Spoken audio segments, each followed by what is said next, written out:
Welcome to another episode of Elevate Your Grind, brought to you by the Cannabis Lab. My name is Todd Rosales, and I am your host. Listen, we're late today, but that's fine. It's not like we're ever really on time, are we? You're just sitting there waiting for us to get started all the time, and that's why we love you watching our show so much. I typically don't talk about past episodes because these are recorded. I mean, I know we do them live on Facebook, but if you're going to find us on YouTube, youtube.com/elevateyourgrind, you're not going to watch these in order. So we had an awesome conversation with Steve D'Angelo yesterday. I do want to say, listen, this was my first true interaction with Steve D'Angelo. I've never talked to him, never met him before, and he's everything that I hoped he would be. He was a gentleman. He was a class act. And I truly think he is everything that this industry embodies. It was an absolute pleasure speaking to him. And I can tell you he was the same way off camera that he was on camera. I highly recommend, if you're going to check out his podcast, Radio Free Cannabis, you go and check out the episode with him and Andrew D'Angelo, his brother. Steve let me know beforehand he got a lot of bad feedback from that episode that people think it gave away too much of their life. But I think if you really want to understand the plight of the cannabis entrepreneur, the conversation between Steve and Andrew is absolutely incredible. And I highly recommend that episode. Next week, we've got Dr. Chandra Macias. We've got a few other people. We're going to have Jessica Billingsley coming up in the show. We've got my good friend from Hoban Law Group, Listen, I'm going to call her Halston Puchek, but she just recently got married, so I think it's Chabuco. I don't know how to pronounce her new last name yet, so we're going to let her tell us. But today, I am very excited. So I tell you guys often, one of the best things about this show is I get to meet a lot of really cool people in the industry, but on the other hand, I also get to hang out with my friends sometimes. So my entry into this industry is I was in the events business here in the cannabis industry, a little bit in the venture capital side. Now that it's been over a year since my departure, I can talk a little bit more about that. But one of the people I met during the events, my time in the events world, were the entire cannabis team at HBK. I got to tell you, since meeting this team, they've been really great friends to me. They've done amazing work in this business. I have a reputation of being pretty well connected in this industry. I would probably say 30 to 35 of my connections come from this group right here. So if you guys want to somehow manufacture a reputation like me, meet with the folks at HBK. They're going to introduce you to a lot of people. They're very well connected. This team has been, like I said, a good friend. We often hang out at conferences. We hang out whenever we're in town together. And I'm really excited to have them on the show today. So please welcome two members of the HBK Cannabis team, Amy Reynallt and Nick Odille. Thank you so much for joining. Hey, thanks, Todd. Great seeing you, and thank you for having us. Our thoughts are the same. You know, it's always good to do one of these when we're being able just to sit and chat with a close friend of ours that we've worked with throughout the years in the industry. And lo and behold, COVID and all, here we are. Yeah, man. Well, actually, one of the last trips I took was with you. We were up in Boston for NCIA. And that was the last time, I guess, we socialized as a group. We had an awesome dinner with some attorney friends of yours with lobster rolls and everything else. And that dinner is very memorable. It's one of the last things that we did. And Amy, this is the first time I'm getting to meet you. So hopefully my reputation within the walls of HBK is the professional one and not the after hour party one. So thank you so much for joining us as well. Thanks for having me. You have nothing to worry about. All right, good. Nick hasn't given you the real secrets here. So I've got to ask, right? You know, now that we're in 2020 and most of the states have legalized cannabis, it seems right that a company like yours is in this space, but you guys have been in it for a while. You know, as I understand, and I don't remember the actual letters that HBK stands for, but your company has been around for an extremely long time. You're one of the largest CPA firms in the country. How does a firm like HBK get into the cannabis industry when so many other major companies across the nation won't touch it because it's federally illegal? Well, you know, it was an interesting journey for us, Todd. I was actually on the steering committee. It was myself, Chris Mari, who you know from Florida, and Ben DiGirolamo, who's a partner in our tax advisory group. We just by happenstance got to be talking about 5-6 years ago, and we found we each had an opportunity. A little bit about HBK. We've got 18 offices, about 600 professionals. I think we're the 52nd largest firm in terms of revenue in the country. So we were founded in 1949. We've been around a long time. Accountants, both Amy and I took our green visors off for this webcast, and we put away all the 10 key calculators and such. But accountants by and large are pretty conservative in nature. And what we found out, my personal experience, I had a large transportation client of mine that was one of the partners was looking to make a move. And he called me out of the blue one day and said, let's talk about a few things. And so it ended up being a divorce, so to speak, from his existing partner. And then when he told me what he was going to be pursuing, at that point in time, he was moving in to be a chief executive officer for a startup cannabis company. I told him in probably very much trucker language that he was a little bit out of his mind.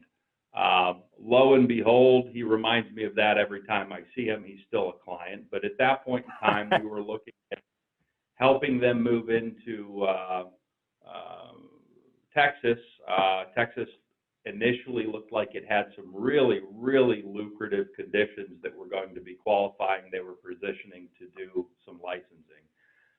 As a firm, we weren't sure that we were willing to go down that road. There was bad press from the Bar Association. They had written the nasty letter to their attorneys saying that they couldn't have those legal professionals advise clients in the cannabis industry because, as we all know, we're still on Schedule 1.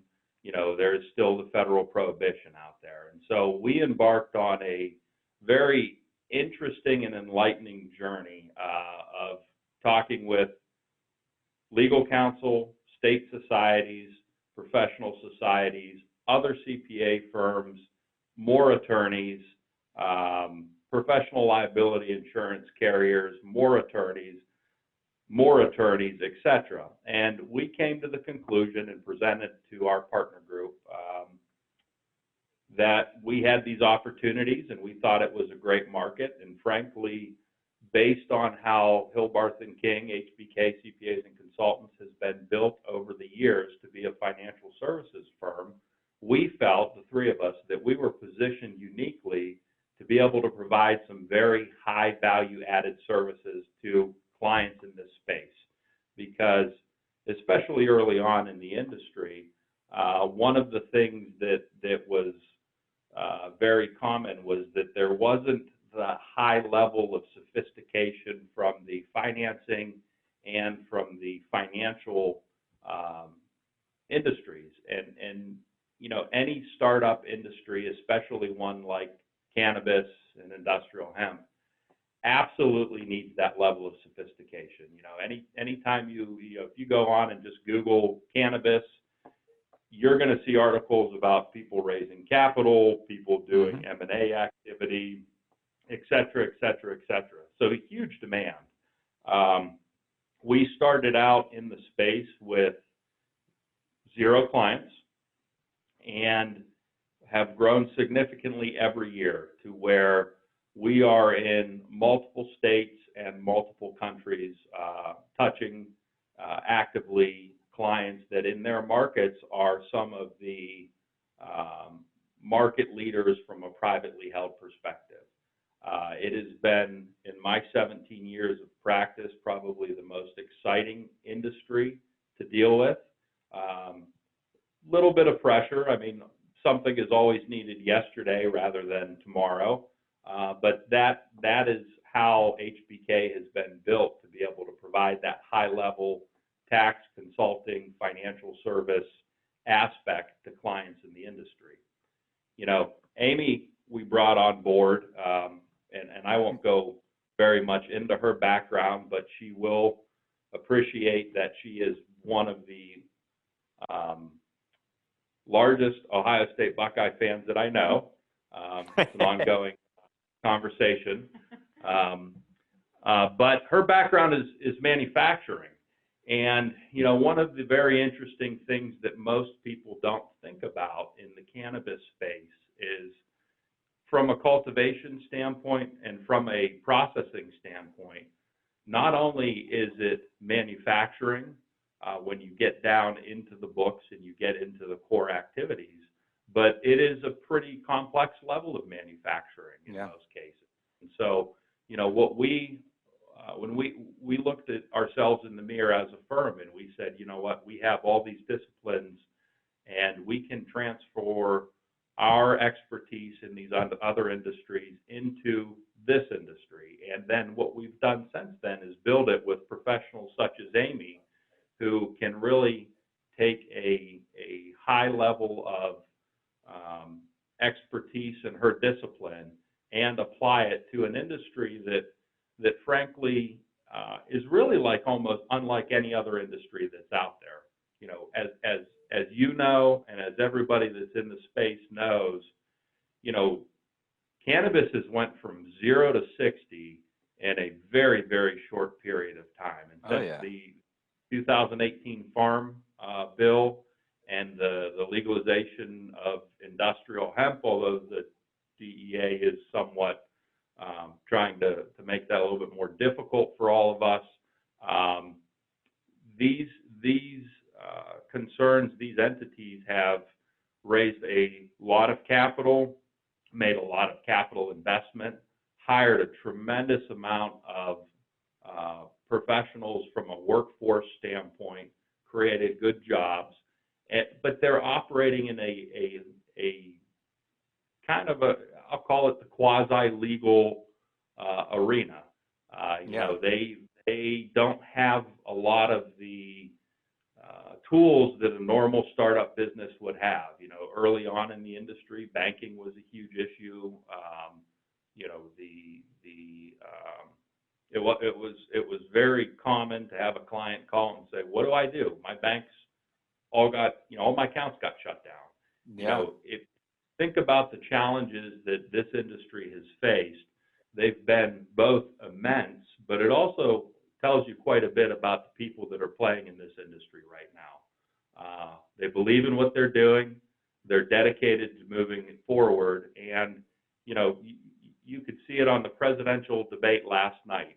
The fact that one of the candidates said that they would work towards making cannabis legal is a sign of the times and of the direction and the progress that all the professionals in the industry and people like yourself who are out there actively promoting the industry and promoting items in the industry and companies and activities in the industry, all the progress that you guys have really made.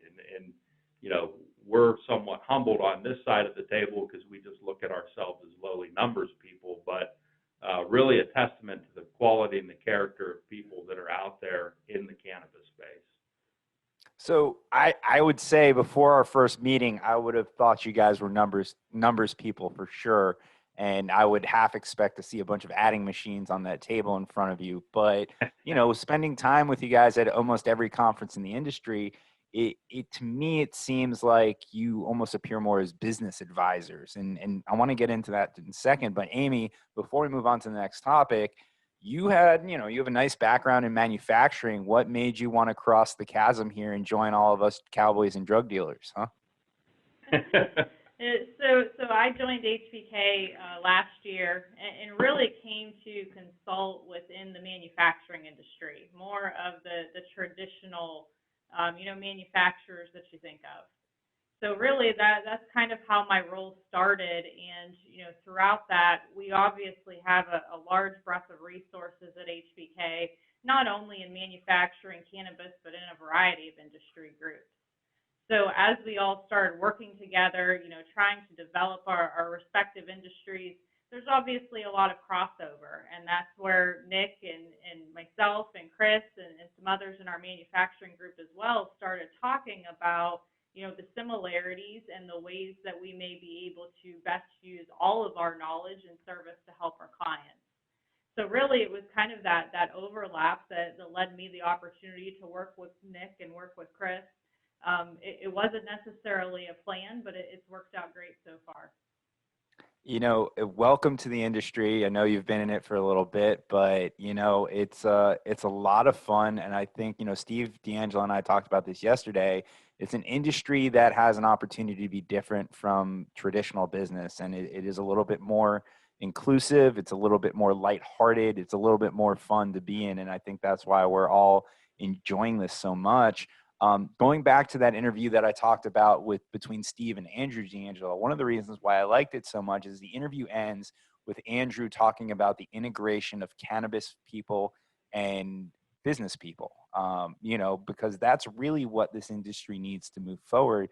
And as a cannabis professional, I imagine there's an attraction to working with an outside firm like an HBK because listen, if somebody comes from the legacy cannabis market, they've worked outside the system. They don't have experience working with the government. Now, I don't want to say that your clients came from the black market or not. We don't need to talk about that. But they worked in a vacuum, right? Maybe they knew how to keep their accounting and everything else like that, but their goal was to not keep records, right? So I can absolutely see the value just from a bookkeeping standpoint by working with someone, but then going with a major firm like HBK, having the resources to basically bring true business knowledge to the table. Because Nick, I've been with you a ton of times. You're not just going through the books of your clients. You're not just digging into, how they can pay less taxes or anything else like that. You guys are helping find financing. You're structuring deals. You are bringing capital to the table. You're at one point helping people find IT personnel. So, you guys have really turned into more business consultants. I mean, was that always the plan? Is that what HBK does in the mainstream? Is it really just, we are an accounting firm, but we're going to help you really structure, grow, and be your business partner? Yeah, it's interesting that you bring that up because from a non-cannabis industry perspective, we actually don't hold ourselves out per se as just a tax preparer or as accountants. Our brand is the HBK family of companies, and under that umbrella, the division that we're in is the CPA and Consultants division. And we actually hold ourselves out as financial consultants because, anybody can do basic compliance work. It's interesting when I meet with a new person, and you probably heard this spiel when we first met years ago, but, down in our conference room in the first floor, we have these large letters up on the wall, and it's a catchphrase, and the catchphrase is "working together sets us apart." And you ask yourself, what does that really mean? And what that really means is we try and work together with our clients, work together with other professionals that we have in the industry, whether it's legal, whether it's private equity, whether it's individual investors, et cetera, that are in the space, and work together to move everybody forward so that we can approach a true win-win scenario. Is it what I started my career doing? No. When I started my career, I was a line person, and I worked in manufacturing, I worked in construction, I worked in transportation. At this point in time, I spend more time on my phone talking with clients and trying to make relationships and make introductions and help clients to actually turn their vision into an operating reality and get them to the point that they can monetize, in some cases, decades of hard work that they have put in to build and achieve, what they have achieved with being awarded licenses, growing, expanding, et cetera. And I think that's really important because, at the end of the day, as a professional service provider, we are only as successful as our clients. And our goal is to make sure that we work together with them and make those right calls on their behalf, to be their advocates, to tell them things that, and sometimes I'll be honest, Todd, sometimes our clients need to hear things that they don't want to hear, but they don't look at us as just another yes man. They look at us as true advisors, and we strive day and night to live up to that. One thing about Amy's background as well is she has a background in strategy, and that is something that is tremendously important with this industry. One of the biggest challenges, as we've all seen when we've read the headlines, is, I call it the lack of focus. Early on in the industry across the U.S., everybody was focused on doing everything and building kingdoms and creating the largest MSO with the most canopy under lights, the most this, the most that, the most. But what had happened is they didn't have any strategic direction, and so a lot of the headlines you read about people scaling back or just deciding to go into retail or having to restructure some pretty large credit facilities, that a lot of that has been learning lessons for us, because we've been able to take that and work with our clients and try and keep them focused on what they need to do. You can't do everything well. You can only do a few things well, whether it's in your personal life, whether it's in your professional life.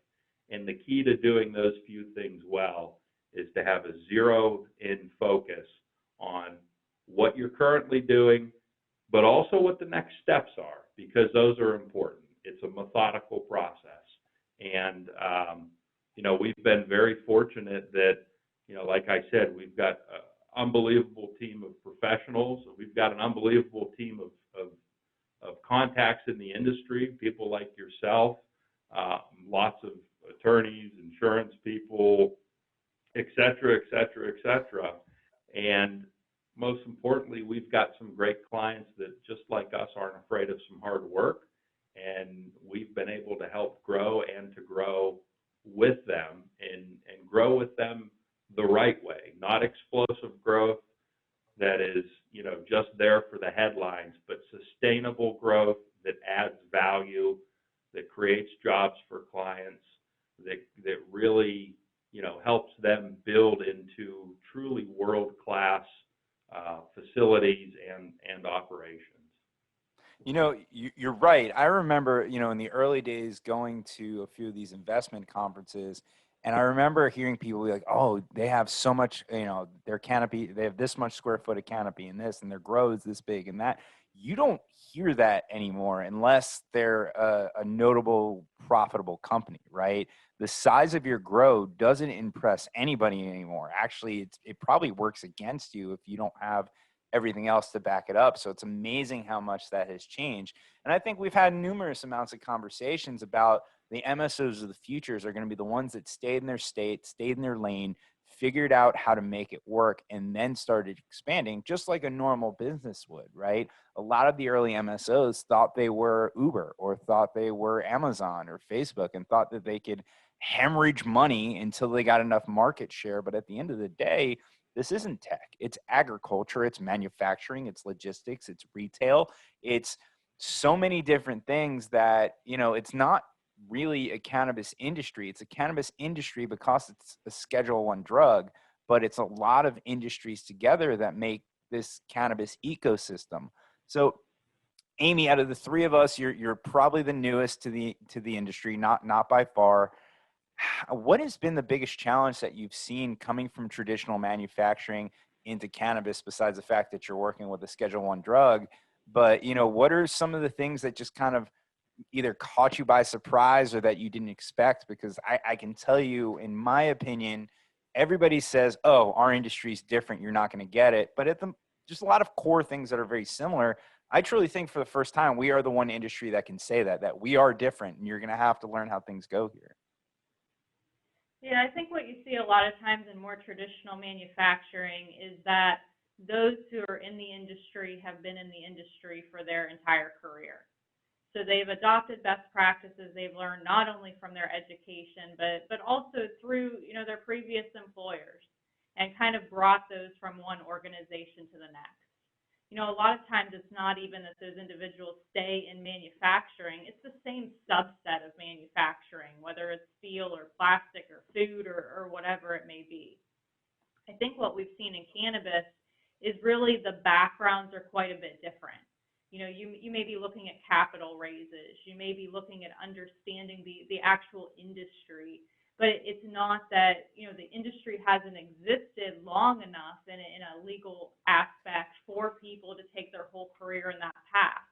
So you have a lot of diverse backgrounds bringing good ideas, but sometimes that leaves some deficiencies too. It's still a startup in many cases. So there's not necessarily someone to fill each of those gaps.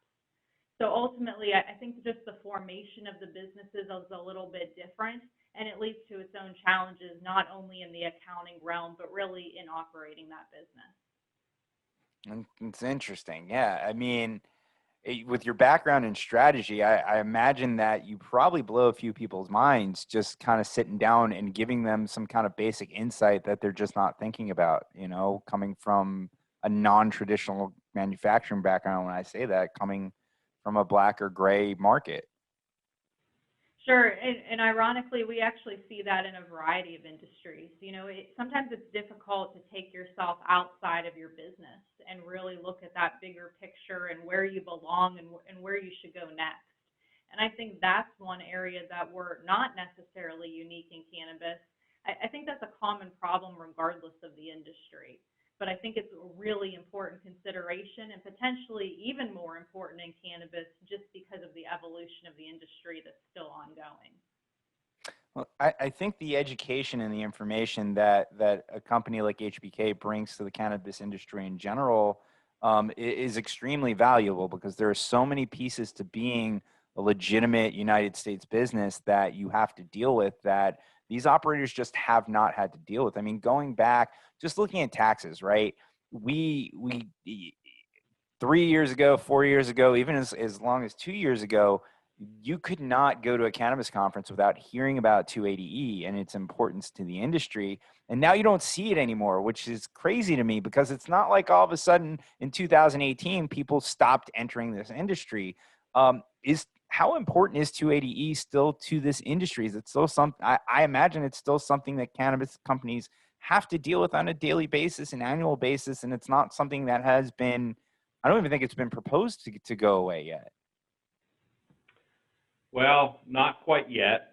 Is it impactful to the industry? Absolutely.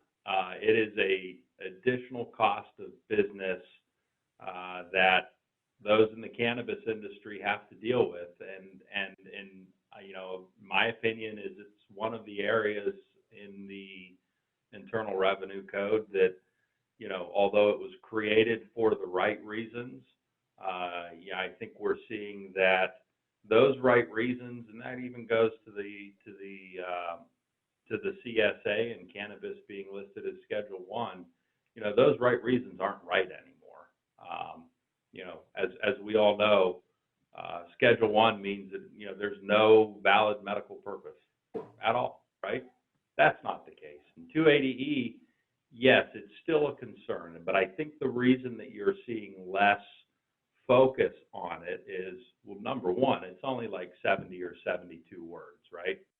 It really doesn't say a whole heck of a lot. And actually, when I meet with clients and when I meet with prospective clients, we will have a very brief discussion about it, and it will kind of go along the lines of, this is a cost of doing business that right now we just have to deal with it. Are there some planning methodologies that can be taken advantage of to help mitigate some of the impact? Yes. However, you're going to pay tax, and that fundamentally is something that's different in this industry, because as you mentioned, coming from the black or the gray space out into the sunlight, paying tax in a lot of cases is new to some of the operational people that we deal with, because that, like, you were spot on in saying, they never had to deal with that before. But 280E is just one aspect of the complexity of our Internal Revenue Code that clients really need to understand, and especially in the environment that we're in right now, with what has happened in 2020 with COVID, with people basically staying at home, with the bailouts that have been larger than any bailouts cumulatively in the history of this country, and those not being applicable for the people in the cannabis space. It's just one of many issues that an operator in the space can run afoul with the Internal Revenue Service on. Payroll is still always an issue. Payroll taxes. Right now, and you can circle back in a couple months and tell me that you're right. I'm right on this, but everybody's staying home, and so much of state and local governments being funded out of sales and use taxes, and municipal income taxes and state income taxes. With cannabis, they're looking at this as another source of tax revenue, because there's going to be a lot of budget deficits coming up in the next few years. So, we've always practiced and advised our clients and believed that you play by the rules that are there. You might not like the rules, but you need to play by them, and that means all of them. That means 280E. That means being out in the sunlight and being transparent with the positions that you're taking if it's a tax perspective. That means everything across the board. I mean, we talked about this back in the day. What's important in the cannabis industry, and I won't say the name of this soft drink that I'm drinking in case you have to pay for it, but what's important is the cannabis industry ends up being like this soft drink, right? You buy the soft drink, you open it up, you know what's in it, you have consistency in taste, you have consistency in quality. There are so many areas where you can run afoul in this industry, in addition to 280E, in addition to taxes, in addition to, we just had a recall in the state of Ohio from dispensaries because of heavy metals. And so there are a tremendous amount of challenges out there, in addition to ones that most people aren't even aware of. Everyone's aware of 280E. They're not aware of a lot of the other challenges that are hidden into the tax code. We worked with a group, this is just one example, a few years ago, and the way they structured the ownership of their concerns put them in a position in year one of a startup where they were not able to take losses that were flowing through a series of entities. It was somewhat catastrophic. I mean, and what had happened was you had somebody that was not savvy, not experienced, not a professional that knew what was going on in the industry. They went out and they designed something that they thought would work without any real practical knowledge, and it created a very expensive mess to unwind for the client. So I think what's happening when you talk about less discussion of 280E, is it important? Yes. As I mentioned previously, I think that pendulum is moving. My thought is we've got probably 3 to 5 years, if not maybe sooner, but likely a 3 to 5 year window where federal prohibition will end. When federal prohibition ends, meaning either they deschedule cannabis or they pass something in the code that exempts cannabis industry from the applicability of Section 280E. When that happens, I think it's going to be a great thing for the industry. I think it will happen at some point because, fundamentally, how can you have an industry like cannabis that in most states where it's legal during this unprecedented time that we're in has been deemed absolutely essential. They've kept their doors open, but they've been cut out of everything that's out there. And what is really frustrating, I know, to a lot of people in the space, certainly to myself, is there is a tremendous amount of tax revenue, a disproportionately large amount of tax revenue coming from the businesses and the individuals that own these businesses in the legal states in the U.S. And they don't get the fair shake like any other business would when push comes to shove, and you know, they need help from the federal government, and that's, you know, something that fundamentally is just not right. Yeah. You talk about how cannabis has been deemed essential during the pandemic, and they're keeping their doors open, they're serving their clients, the industry's growing, but they're left out of all these federal aid programs. You know, it's crazy, and I don't think people realize how many roadblocks have been put in front of the cannabis industry just from, you know, the entrepreneurs in the space should fail.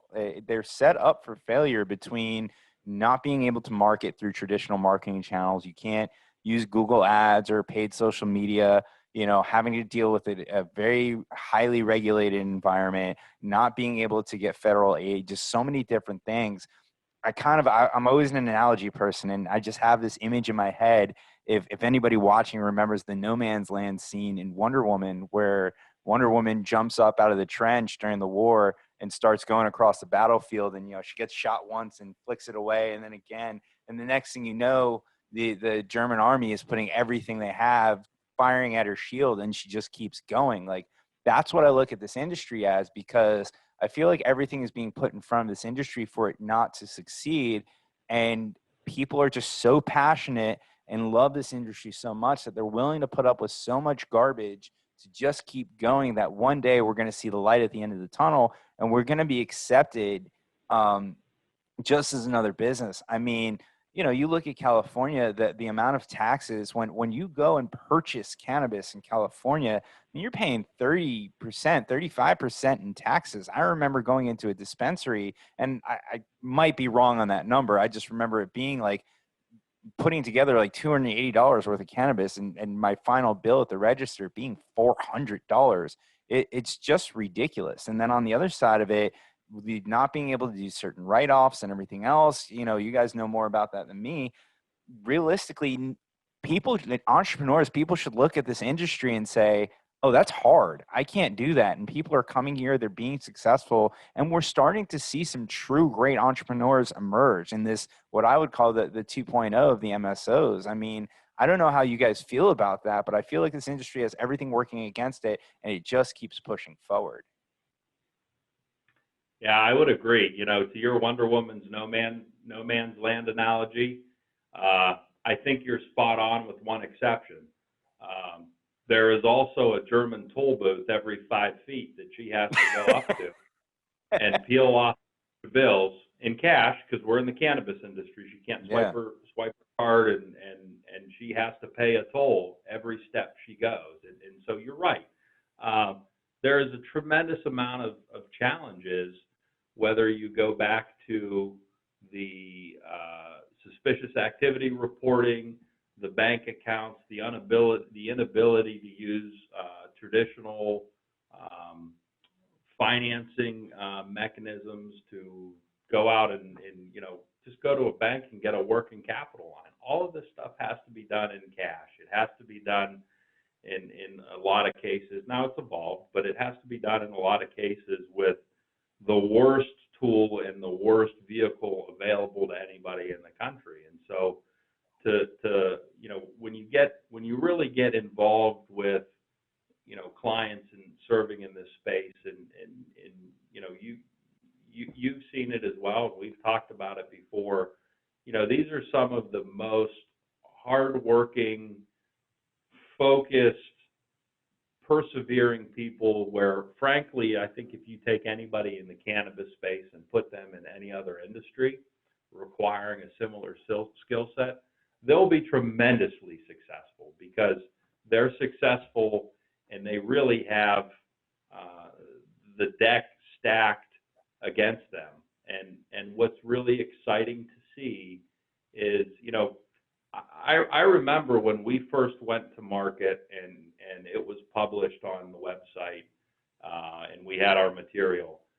I called my mom to I'm right now I'm 38 years old, and I was 33 at the time, and I called my mother to say, Mom, this is what I'm doing.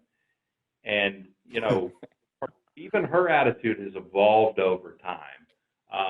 The fact that we've got the ability to have this dialogue right now, 5 years ago, this dialogue was only happening in a few select states. Yeah. We have leaders of industry, leaders of government that have moved over to the private side in the cannabis space that are advocating for the benefits of cannabis, for advocating for the benefits of the cannabis industry, and I think everybody is starting to wake up from a national perspective on what these people in the cannabis industry are really bringing to the table, because they are a shot in the arm in tax revenues. They're dealing with additional excise tax, special state and local taxes. It's probably one of the most heavily burdened industries from a tax perspective that's out there. But I was just so thrilled, politics aside, to hear candidates, vice presidential candidates, talking about cannabis in a national debate. What a testament to people like yourself and everybody involved in the industry that we've moved the needle so much over time that on a national stage for the most important office in the land, cannabis is being brought up and being discussed seriously. And more importantly, wow, it is an issue for a lot of people, older people, younger people, people in the middle, people from a recreational use perspective, from a medical use perspective. It really just an exciting time to be in the cannabis space right now. No, I couldn't agree with you more. I remember when I first got into it, is probably as short as 3 or 4 years ago, when you wanted to talk about cannabis to somebody, you almost had to test them out and drop some hints and see if they were into it before you can go into a full-on conversation. Honestly, I think I said we're over 80 episodes yesterday. I think we're around 85 or 86. But if you go back to the first 10, I actually skate over my own personal use a lot. Maybe even probably through the 20, 30 episodes, because I didn't know how comfortable I was, because I put this on my personal Facebook, on my personal LinkedIn, and all those things. I was okay with people knowing I was in the industry and I was an advocate, but for some reason, I still thought there was a lot of taboo around my own personal use. And now, even still, I'm not hesitant to talk about it, but I've started getting more into it. And it's interesting to have these conversations, but I think the stigma is still very real. But like you said, it's amazing to see it being talked about on the national stage. Amy, actually, I want to bring you into this conversation. When you joined HBK, what did the people in your life think about you working with cannabis companies?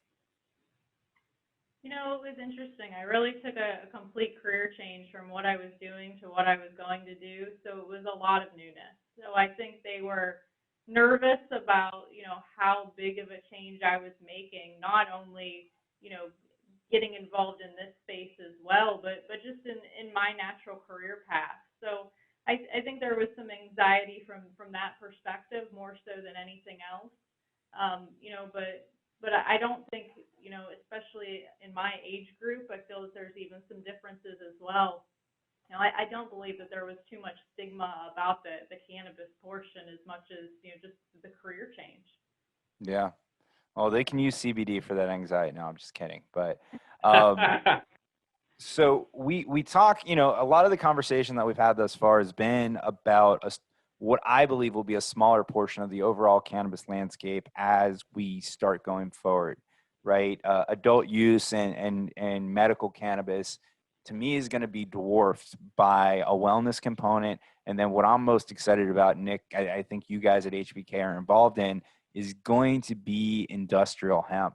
as a company that seems to be doing a great job signing amazing clients, have you guys gotten involved in industrial hemp, and what are some of the cool things you're seeing in that space? Well, it's interesting that you bring that up, because we are seeing a lot of cool things happening. And I've got just kind of one other point, because one of the things we were talking about previously, and you took the anxiety. Is this the debate? Are you not going to answer my question directly? Is that what I'm dealing with now? In around. I'll let you know. I'm kidding. Go on. Hey man, there's a fly on your head. Wait, hold on. I'll get it in 2 minutes. Yeah. So, you took the anxiety words right out of my mouth. But what is really interesting is a lot of these discussions in the past, you almost would have to have it a whisper. There was something I read just the other day that something like 95% of all the research dollars that have been put into the industry have been put in to try and show why cannabis is bad, not why cannabis is good.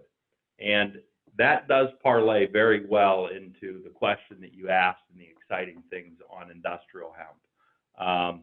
Industrial hemp, obviously, everybody knows CBD, right? People are starting to become familiar with CBG and CBN. And I've always told people, as we've talked about what we've done, and even with other professionals here, go through your kitchen or your medicine cabinet. You'll be surprised how many products you have in your own home that probably have hemp in them or some version of a hemp extract in them.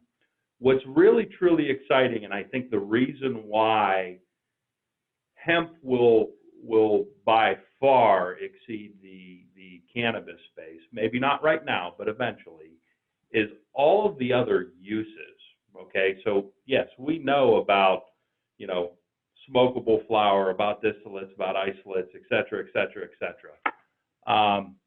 But the narrative isn't happening quite yet in this country. It's being thought about what do you do with the biomass? How can you make that biomass as a additive that you can add, just like you would, for example, fiberglass, and include in building materials, and include in clothing and fiber, and the utilization that you can have industrial hemp in brownfield sites to draw and leach the contaminants out of those sites for future redevelopment. If you follow the international stage, or if you even follow history and look back at how long and all of the applications that hemp has been integral in, there are so many other uses. In the European markets, they're actually starting to put the dollars down to figure out some of these alternative uses. You've got a truly an interesting and wonderful plant that has great health properties, but you also have a plant that has potentially insulating properties, additive properties. I mean, you can make writing paper, you can make clothes, you can build walls, you can do so much with this plant. And, if you compare it to other industrial crops, it consumes less water, less space to grow. I mean, those weeds will darn near grow everywhere. I mean, it's almost like it's perfect plant to develop and expand into lots of alternative uses. And I think that's where I really get excited, is because when you get to the point where it's not, the Chinese drywall with formaldehyde coming into the country that, down in hurricane areas, you guys deal with a lot because of it being wet. If you take something that you can grow domestically in the U.S.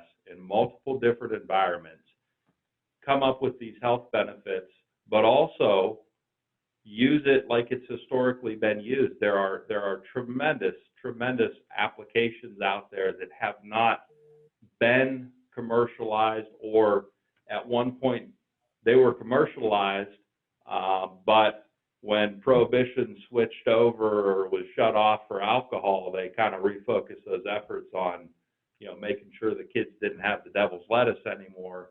Yeah. It stopped 100 years ago. And I think with the innovation and the technology that the workforce in this company has and the entrepreneurs have in this company, I think your timeline to see really interesting development in the non-CBD side of the hemp industry is going to be here before we know it. And in some cases, we'll be here and we won't even realize that, maybe the seat on the chair that I'm sitting on is has hemp in it. I mean,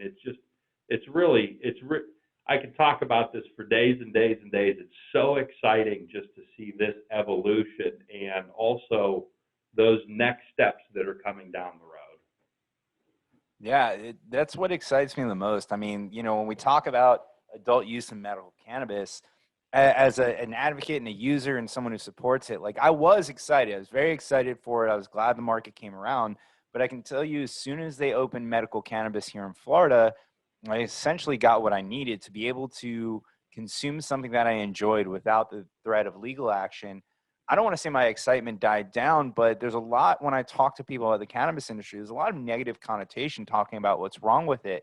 When I look at industrial hemp, it just excites me because it's the future. Like, I really think it is the future, and it's a plant that's going to change the economy of this country if we can get our shit together.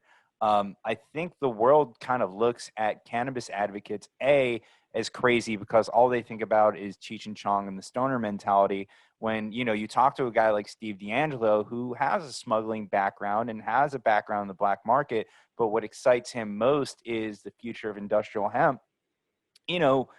As cannabis advocates, we're advocating for all of it. And it's crazy. And I think most people think that we are crazy because we say this plant can do so much for the world, that it can solve so many problems. But in reality, the more and more you look into it, we're not crazy. It can. It really can. You've got medical cannabis when either pharmaceutical companies or bioscience companies finally get their hands on it and they can isolate different parts of it and create all these great new products out of it. It's going to be amazing. You've got a wellness component between CBD and ratioed stuff that can help with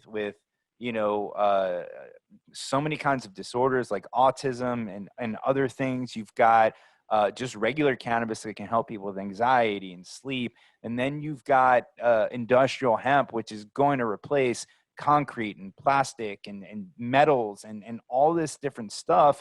And then what else is it going to do? It's going to bring back agriculture to this company. It's going to bring back manufacturing to this company. We're a services-based economy. We're bringing back blue-collar jobs. Listen, I love Google and Microsoft and Amazon and all those companies, but as someone who in this country, if you want to work for those companies, unless you're going to work in Amazon's warehouses, you need a bachelor's degree or the equivalent education. You need to understand coding. You need to understand all that stuff. You don't need to just have some jeans and a t-shirt where you can just roll up your sleeves and get to work. And that's exactly what this industry is doing across the board. And that's what most excites me about that. I don't know if there's a question baked in that, but I know that this is what gets me going. This is, I talk to a lot of the California companies and Colorado companies on this podcast, but I can tell you there's a company, and I'm finally going to call you out, Coleman from Basscore. We've been going back and forth. I can't wait to have you on the show because this is a company out of Alabama that's doing industrial hemp for textiles, and I can't wait to talk to them about it. So I imagine, HBK, you guys have been in the cannabis space for a while. When within the walls of your office, is this the part of the industry that excites you guys the most? Well, I head up the group for the entire firm, so my answer better be yes, and it is. But I'd love for Amy to chime in on what her level of excitement is on it. We might need you to leave the room for that one.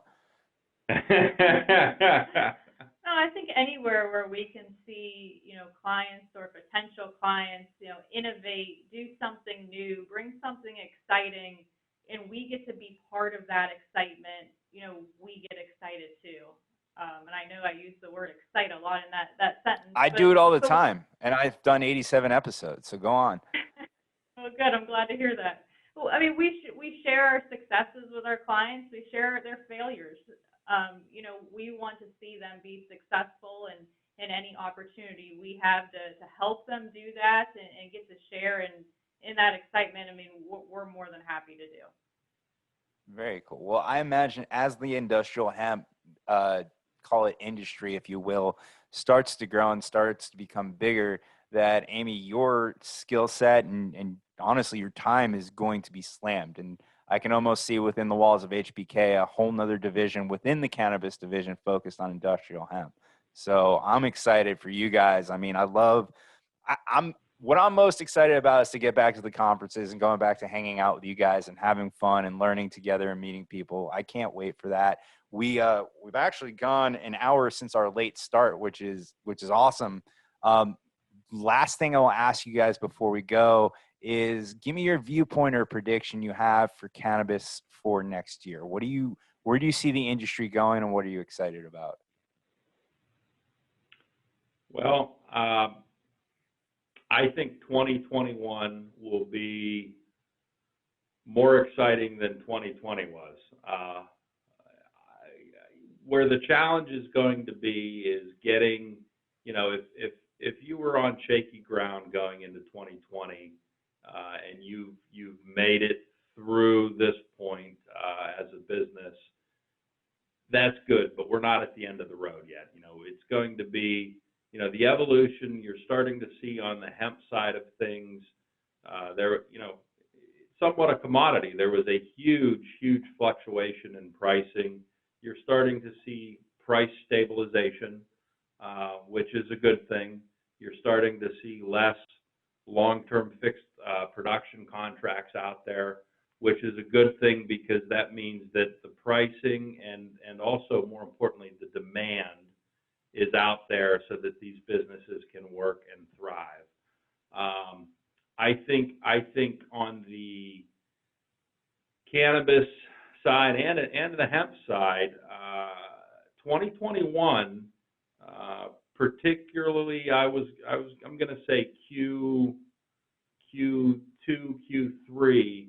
I think we're going to see a pretty big uptick in M&A activity because in some cases, in some states, you have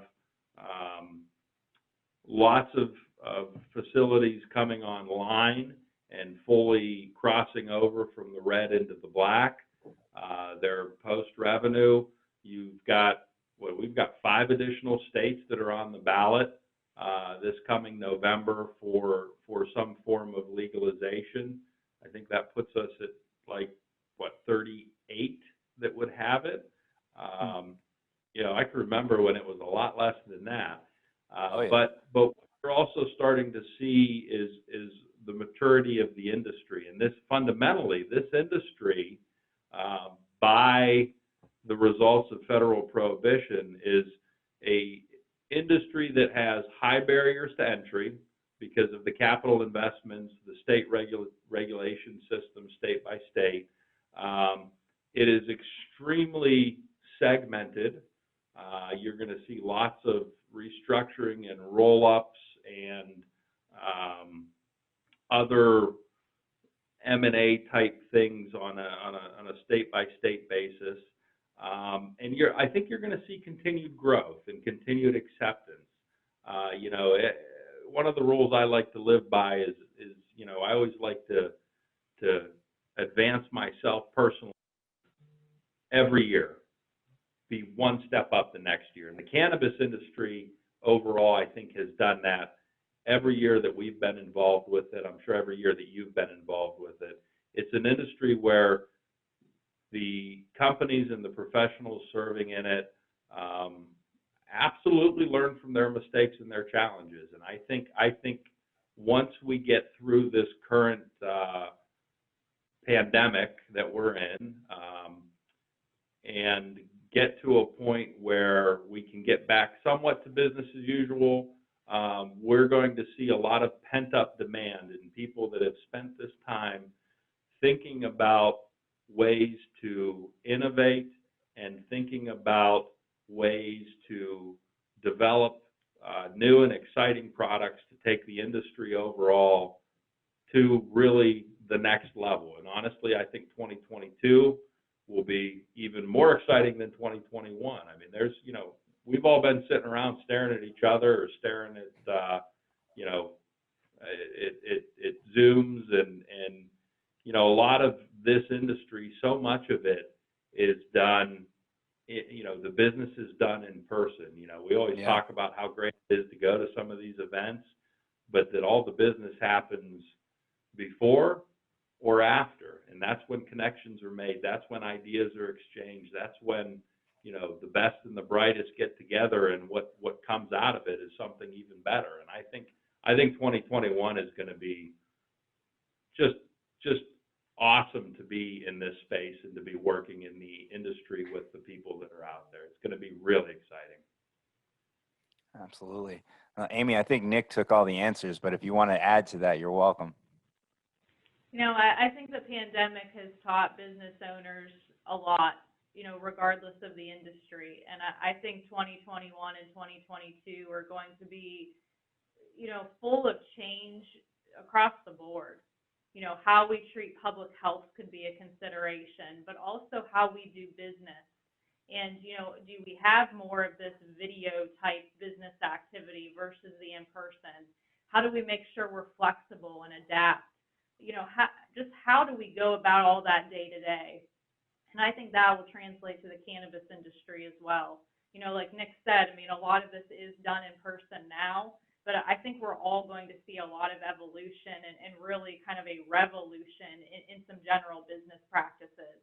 And I think those who are willing to be flexible and adaptable and really ready for what's next, whether that's, a challenge like a pandemic or even some financial instability, are going to be those that are really ready for some great success.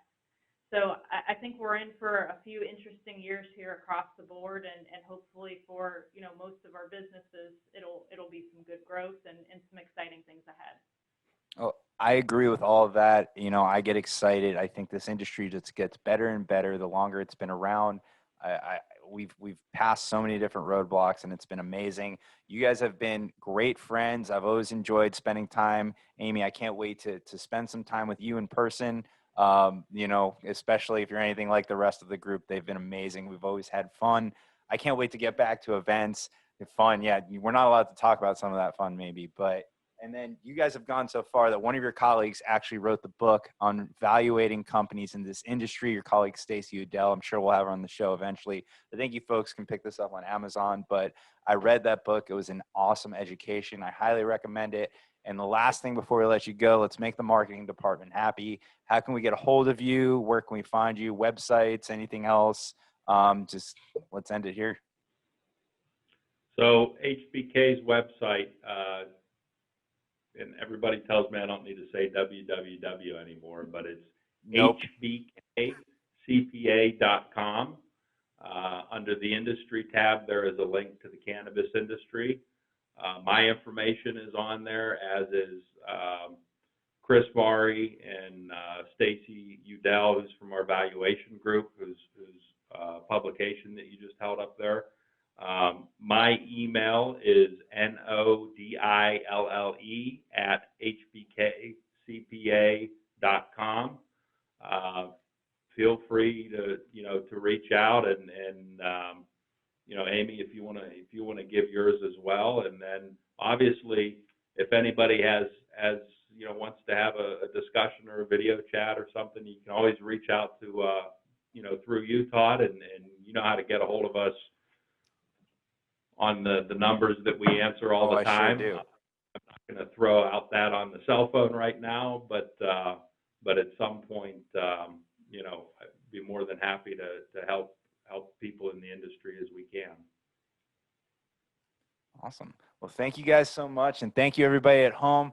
Join us Tuesday the 13th with Dr. Chandra Macias right here, facebook.com/Cannabis Group. We'll be live right at 6:30 p.m. And as always, it's going to be 6:30-ish. If you want to check out our other episodes, you can see those at youtube.com/elevateyourgrind. This has been another episode of Elevate Your Grind. Everybody have a great weekend. We're out.